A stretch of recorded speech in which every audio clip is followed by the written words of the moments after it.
रुग्णालयात घेऊन जात असलेल्या एका रुग्णवाहिकेनं अचानक पेट घेतला।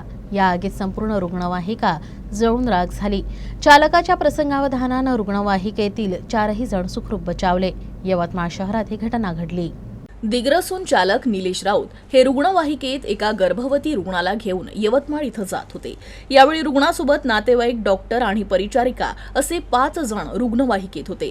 रुग्णवाहिका यवतमाळ शहरात पोहोचल्यानंतर वाहनाच्या बॉनेटमधून अचानक धूर निघू लागला। ही बाब चालकाच्या लक्षात येताच त्यानं रुग्णवाहिका रस्त्याच्या कडेला उभी केली, मात्र तोपर्यंत वाहनाच्या केबिनमध्ये आग लागली। चालकानं गाडीखाली उडी मारत रुग्णवाहिकेतील लोकांना बाहेर काढलं। पेशंट काढला।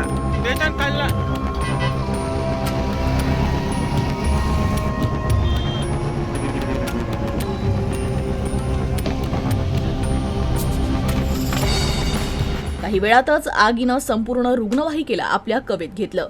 नागरिकांनी पाण्याचा मारा करून आग विझवण्याचा प्रयत्न केला। दरम्यान अग्निशमन दलाला पाचारण करण्यात आलं।